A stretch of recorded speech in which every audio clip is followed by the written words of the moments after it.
요즘 우리나라 젊은이들은 자기들 스스로를 삼포 세대라고 부른답니다.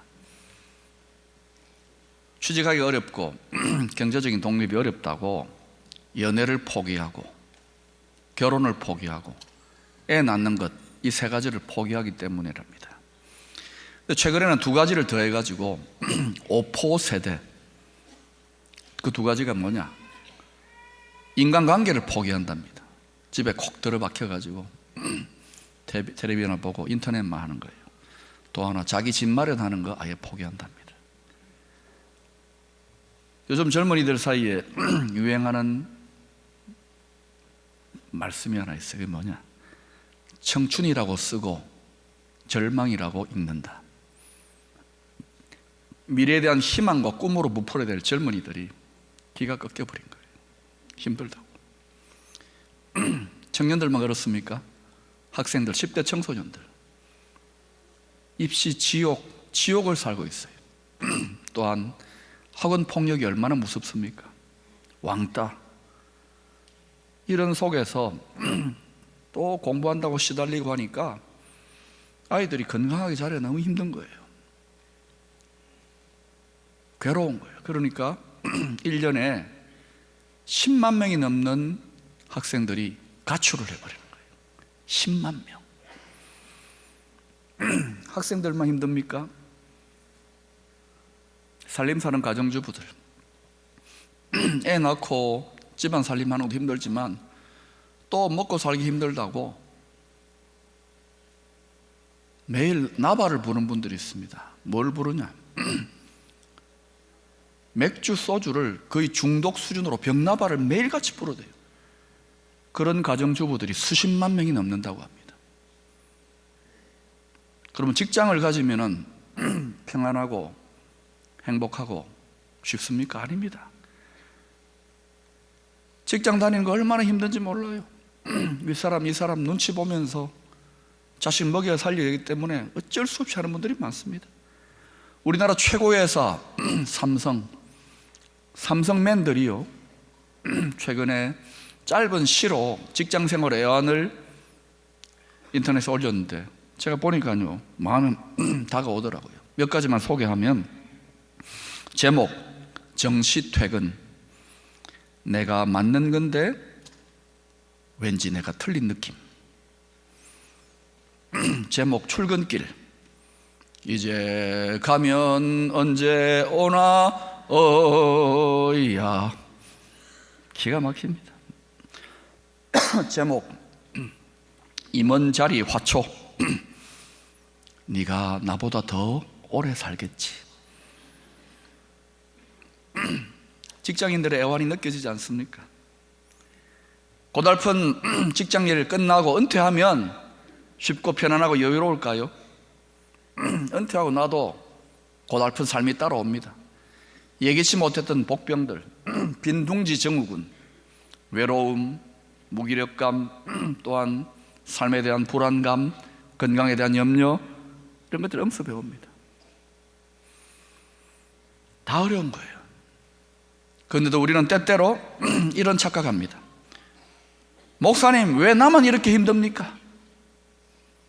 왜 나만 이렇게 어렵습니까? 인생이 참 불공평하다고요? 아니에요. 해 아래 살아가는 사람들, 권력자는 권력자대로 힘들고 부자는 부자대로 힘들고 명성을 높이, 학식을 높이 가진 자는 그것 때문에 또 힘들어요. 몽땅 다 힘든 게 인생입니다. 나이가 들어가면 한 분야에 오랫동안 종사하면 달인이 된다 그러잖아요. 인생에 달인은 없습니다. 나이 들어가고 인생 오래 살아도요, 갈수록 첩첩산중 힘들고 어려운 게 인생입니다. 이렇게 세상살이에 치여가지고 힘들어 죽겠다고 하는 사람들에게 오늘 11절의 말씀, 쉬게 해주겠다.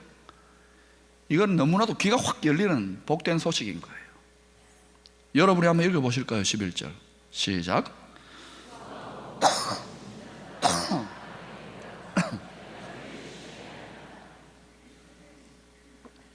내가 너희를 쉬게 해주겠다. 쉼의 복음입니다. 그런데도요, 안타까운 사실은 실제로 많은 성도들이 이 약속을 받았음에도 불구하고 심지어 성도들을 목양하고 영적으로 지도하는 목회자들, 열방 가운데 흩어진 선교사들조차 우리 주님이 약속하신 이 쉼의 복음을 온전히 누리지 못하는 사람들이 꽤 돼요. 저는 부교육자들로부터 매주 한 차례씩 이메일로 교회 전체적인 동향이나 성도들 중에 힘든 영적 상태에 있는 분들을 보고해 달라고 합니다. 교회를 진단하고 기도도 하기 위해서. 근데 그냥 목회 보고서 받으면 재미가 없으니까 꼭 담임 목사한테 연애 편지 쓰듯이 쓰라 그래요. 근데요, 아주 건조하게 보내는 분들이 있는가 하면은 정말 연애 편지 쓰듯이 사랑해요 뿅뿅 더 꼼꼼하게 봅니다. 근데 성도님들에 대해서 가끔 이런 식의 안타까운 보고들이 올라와요. 목사님, 아무아무개 성도가 먹고 살기가 너무 힘들다고 도저히 주일 지키기가 어렵답니다. 너무 바빠서 교회 나갈 시간이 도무지 생기지 않는다고 합니다. 너무 피곤하고 지쳐서 교회 봉사, 부서를 섬기는 거 못한다고 합니다. 어때요? 이런 종류의 탄식들은 저하고 여러분들 이미 많이 해보지 않았습니까? 신앙생활 하면서. 이런 탄식들은 사실은 저와 여러분들의 호소이기도 합니다. 목사님, 하나님 좋은 거 압니다. 예수님 나를 위해 죽기까지 십자가에 순종하시고 사랑하신 거 다 압니다. 근데 내가 살기가 너무 힘든데요. 내가 너무 지쳤는데요. 그래서 이제 교회라고 하는 짐, 그 신앙이라고 하는 멍에 좀 벗어버리고 싶습니다. 내가 믿음의 가문만 아니면 어디 홀홀 떠나서 도망가고 싶습니다. 이런 분들이 있을지 모르겠어요. 러시아의 위대한 문학가 톨스토이도 오랫동안 이런 생각을 했던 것 같습니다. 그는 당시 기독교라고 하는 종교, 그 교회 안에서 좀처럼 마음의 평안과 안식을 맛보지 못했습니다. 점점 더 나아가서 그는 머리가 굵어지니까, 이성이 막 발전하니까 교회, 기독교라고 하는 종교는 인간의 자유를 빼앗는 구속이고 억압이라고 생각했습니다. 그래서 그는 자유를 얻기 위하여, 삶의 자유를 얻기 위하여 신앙을 포기합니다. 교회를 떠납니다. 하나님을 떠납니다. 그래서 자유롭게 살았으면 좋았을 것을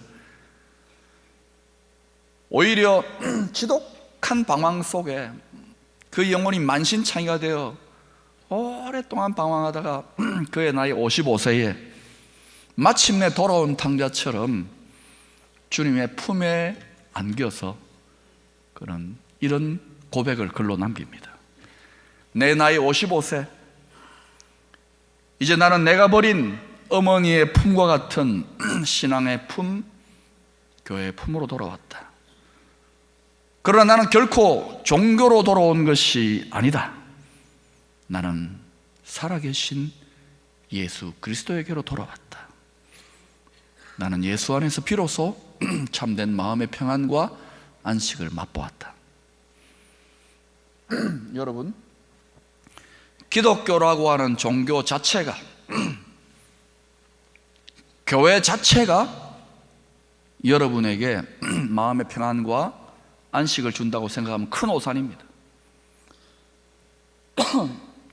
더 중요한 것은, 핵심은 그 기독교라고 하는 종교 안에, 그 교회 안에 살아계시는 예수님께로 나아갈 때, 그 살아계신 예수님을 내가 만날 때 약속대로 마음의 쉼과 평안이 주어지는 거예요. 여러분이 지금 예배당에 나와 있습니다. 종교란에 기독교라고 썼습니다. 교회로 나왔는데도 불구하고 목사님, 왜 이렇게 제 마음은 힘이 들고 좀처럼 평안하지 않고 안식하지 못합니까? 누가 떠날 수 있는 자유를 주면 저는 당장이라도 떠나고 싶습니다. 이런 분들 있습니까? 이유가 뭘 것 같아요? 진수를 맛보지 않은 거예요. 적중하지 않은 거예요. 바로 살아계신 예수 그리스도, 그분에게 집중하고 그분에게 나아가 그분을 만나지 못했기 때문에 계속 마음에 갈등이 있고 신앙생활을 하더라도 약속과 삶은 따로 노는 것 같은 거예요. 예수님은 왜 자신에게 나오면 우리 영혼이 안식과 평안을 얻게 되는지 그 원리를 29절에서 이렇게 설명합니다. 나는 마음이 온유하고 겸손하니 나의 멍에를 메고 내게 배우라. 그리하면 너희 마음이 쉼을 얻으리니. 우리는 쉼을 얻는다는 것에 관심이 먼저 갑니다. 근데 전제 조건이 있습니다. 주님의 멍에를 메고 내게 배우라. 그것 없이는 쉴 수 없어요. 이 멍에가 도대체 뭐냐? 고대 이스라엘의 소가 짊어지는 멍에 중에는 쌍으로 된 짝멍에가 있습니다. 한 짝으로 된 두 마리가 있겁니다. 어미소와 새끼소, 유능한 소와 미숙한 소가 항상 그렇게 한 쌍으로. 그러면 소가 그 멍에를 짊어지고 나아갈 때 모든 짐의 하중과 무게는 어느 소 어깨 위에 실리느냐? 어미소, 유능한 소 어깨 위에 다 실려버리는 거예요. 거기 한 쌍으로 매여 있는 새끼 소나 미숙한 소는 그냥 신용만 하면서 멍에 지는 거 배우는 거예요. 자기한테는 거의 무게가 안 눌러져요. 따라가면서 배우는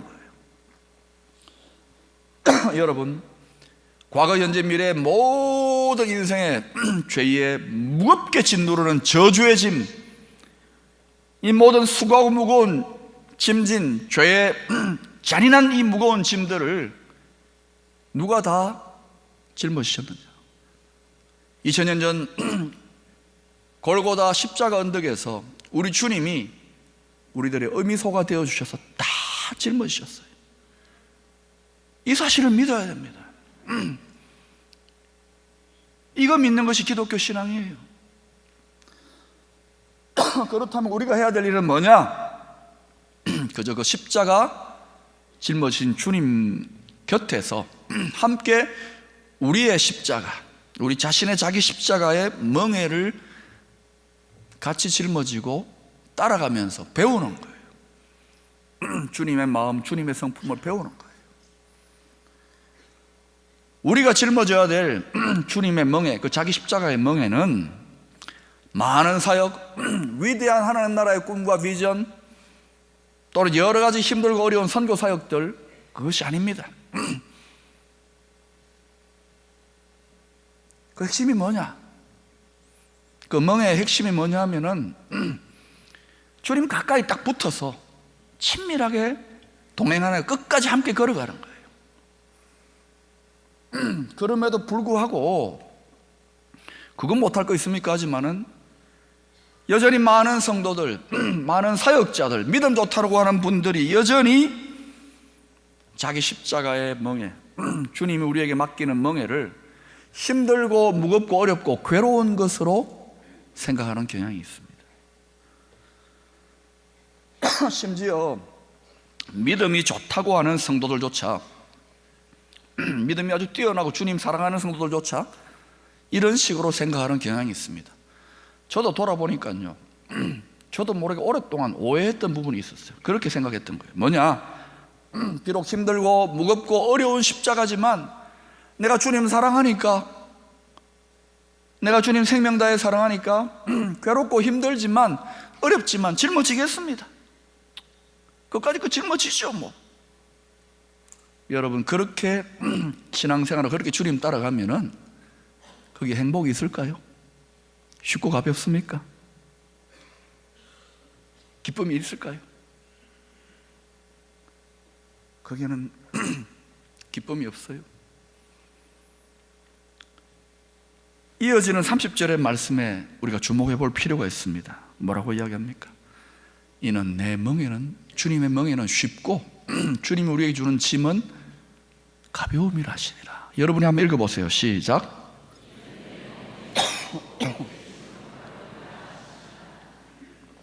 분명히 쉽고 가볍다고 했습니다. 그런데 너무나도 많은 성도들, 심지어 주의 종들조차 무겁고 힘들고 어렵다고 생각합니다. 일반 성도들이 그렇게 느끼는 게 아니라 지금 한국교회 영적 토양이 너무 힘드니까 목회하는 목사님들 다 힘들다고 합니다. 어렵다고 합니다. 선교지 얼마나 힘듭니까? 선교사님 다 힘들고 어렵다고 죽겠다고 합니다. 모순 아닙니까? 주님은 쉽다, 주님은 가볍다 하는데 성도들을 양육하고 그들에게 복음 전하는 목회자들조차, 선교사들조차 힘들다, 어렵다, 죽겠다. 약속과 우리가 누리는 삶이 너무나도 동떨어 있지 않습니까? 왜 이럴까요? 그것은 우리 인생의 수많은 일들, 또 하나님을 위하여 섬기는 봉사, 교회적인 사역들조차 어떻게 느끼느냐? 거의 대부분은 다 내가 홀로 짊어지고 외롭게 그러다가 지치고 힘들면 가끔 하나님 도와주세요, 주님 도와주세요 필사적으로 구해가지고 가끔 도와주시고 가볍게 해주시고 이렇게 이해하는 거예요. 여러분 그렇게 생각하지 않습니까? 그것도 그렇게 필사적으로 도와달라고 하는데도 가끔 와가지고 도와주시니까 거의 막 내가 죽을 것처럼 힘든 거예요. 홀로 짊어질 수도 없어요. 그런데 홀로 짊어지고 간다고 생각해 보세요. 그 무거운 짐을 인생이라는 짐 위에 종교적인 짐까지 더해지면 죽을 맛인 거예요. 혹시 이런 덫에 걸려든 분 없습니까? 믿음이 좋다는 분들 중에서도 이런 덫에 걸려 있는 분이 있습니다. 여러분들 중에 지금 사업의 멍에 경제적인 문제로 인하여 완전히 짓눌려 가지고 쓰러지고 일보 직전에 있는 분들이 있을 거예요. 또 여기 멀쩡하게 주일 예배 잘 차려입고 오셨지만 가정에서 끊임없이 일어나는 갈등, 또 문제, 살림살이의 크고 작은 짐들, 이런 것들에 완전히 지쳐가지고 파김치가 되신 분들도 여기 있을 거예요.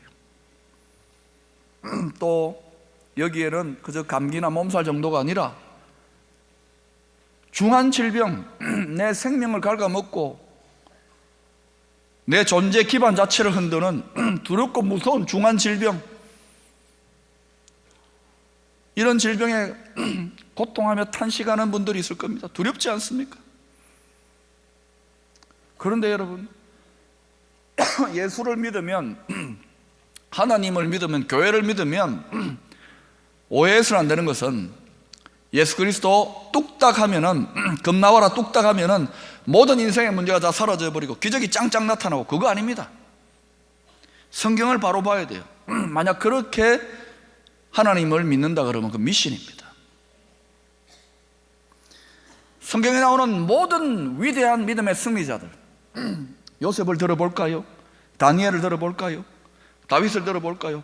우리에게 큰 영감과 도전과 부러워할 만한 그런 믿음의 승리자들, 어떤 의미에 그들은 훨씬 더 한평생 혹독한 인생의 짐과 시련과 고통에 짓눌렸던 사람들입니다.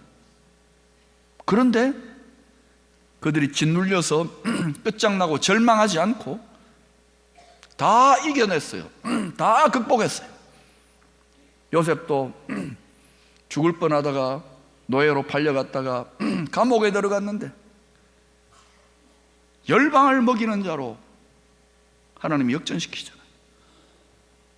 다니엘도 나라가 망했습니다. 패망한 나라에, 원수 나라의 왕을 섬기는데 수도 없는 어려움 속에 그는 계속해서 하나님 뜻안에 형통했습니다. 다윗, 자기 장인이 10년 동안이나 다윗 잡아 죽이려고 이를 갈면서 쫓아다녔습니다. 그런데 이들을 어떻게 이겨냈습니까? 어떻게 믿음의 승리자들이 되었습니까? 어떻게 우울증이나 어떻게 절망에 사로잡히고 어떻게 자살하지 않고 견뎌냈을까요? 그들은 전부 다 자신들과 함께 하시는 하나님, 성경을 읽어보세요. 함께 하시는 하나님을 의지함으로 이겨내고 극복했어요. 힘들수록 하나님께 딱 붙어갔다는 거예요. 얼마 전에 제가 그런 말 한 거 기억날 겁니다. 뛰는 놈 위에 나는 놈이 있고, 나는 놈보다 더 무섭고 실력 있는 놈이 어떤 놈이라고요? 붙어가는 놈. 완전히 봉이 김선달이에요. 여러분, 저는 뭐 집회나 또는 선교지 방문한다고 외국에 나갈 일이 여러분보다는 좀 많아요. 멀리 나가지 않습니까? 제가 어떻게 갈 것 같습니까? 저는 헤엄쳐 갑니다. 뛰어갑니까? 날개짓하면 날아갑니까? 아닙니다. 제 능력 범위 바뀝니다. 제 인간적인 능력으로는 갈 수 없는 곳이요, 불가능합니다. 불가능하기 때문에 저는 아예 제가 하려고 하는 생각 안 합니다. 저는 어떻게 하느냐? 비행기 탑니다. 그리고 비행기 의자에 딱 안전벨트 매고 의자에 붙어갑니다. 그리고 더 감사한 것은 하나님 저한테 주신 은사가 하나 있어요. 비행기 타고 얼마 안 되면 저는 그냥 확 잠들어 버립니다. 거의 시처럼 계속 자다가 이제 깨우는 소리가 들려. 기장이 Ladies and gentlemen, we are now approaching airport of heaven. 좋은 말 했습니다. 붙어가는 사람, 마치 죽은 사람처럼 붙어가는 사람은 쉬워요, 가벼워져요. 그러나 인생, 고달픈 이 세상에서 하나님 나라를 확장하는 일은 힘듭니다. 어렵습니다. 수고하고 무거운 짐이에요. 그래서 여러분, 우리가 할 수 없기 때문에 날마다 나를 죽고 나를 죽이고 십자가를 짊어진다. 그 말은 능력 많으신 주님께 붙어가는 거예요. 성도는 줄을 어디에 서야 됩니까? 여러분은 여기서 미국으로 갈 수 있습니까? 여러분 여기서 여러분 힘으로 아프리카까지 갈 수 있습니까? 한평생 걸릴 겁니다. 가도 못 가요. 불가능하기 때문에 우리로서는 불가능한 문제들이 얼마나 많습니까? 그렇기 때문에 능력 많으신 하나님, 능력 많으신 주님께 붙어가야 되는 거예요. 여러분, 지금 여러분의 삶이 평안하지 못하고 너무 힘들고 괴롭고 죽지 못해 살아갑니다. 목사님, 교회에 지금 나왔지만 내가 마른 모래를 씹는 심정으로 여기 앉아 있습니다. 이런 분들 있습니까? 그건 하나의 증상이에요. 하나의 신호입니다. 이 세상에는 수많은 그늘이 있습니다. 그 사람들은 그늘을 찾아요. 권력자의 그늘, 재벌의 그늘, 가문의 그늘, 학문의 그늘, 학교의 그늘 속에 필요합니다. 이 세상 도움됩니다. 의지됩니다. 그러나 여러분, 그런 것들도 잠깐 도움된다고 하지만 전능하신 하나님의 날개 그늘 아래, 십자가 그늘 아래 그 종착역까지 나아가는 성도, 얼마나 큰 위로와 힘을 얻겠습니까? 인생의 크고 작은 풍랑과 문제와 질병이 아무리 크다 하더라도 하나님보다 클 수 없어요. 주님의 십자가보다 클 수 없어요. 교회는 전능하신 하나님의 그늘입니다. 예배의 자리로 나온다는 것은 형식적인 종교생활을 하기 위해서, 종교적인 사교활동하기 위해 나오는 게 아니에요. 명중된 게 아니에요. 오직 예수 그리스도, 살아계신 이 시간도 역사하시는 예수 그리스도에 나아갈 때에 여러분 마음이 힘을 얻고 여러분 마음에 능력과 믿음과 용기가 생겨나고 치유가 임하는 거예요. 예수님의 십자가의 그늘, 그 전능하신 주님의 날개 그늘 아래로 이 믿음을 가지고 교회로, 예배의 자리로, 말씀의 자리로 나오는 자들마다 우리 주님, 살아계신 주님이 약속대로 마음에 힘을 주세요. 때를 따라 도우셔요. 반드시 살 길을, 구원의 길을, 치유의 길을 열어주시는 줄로 믿습니다. 기도합니다.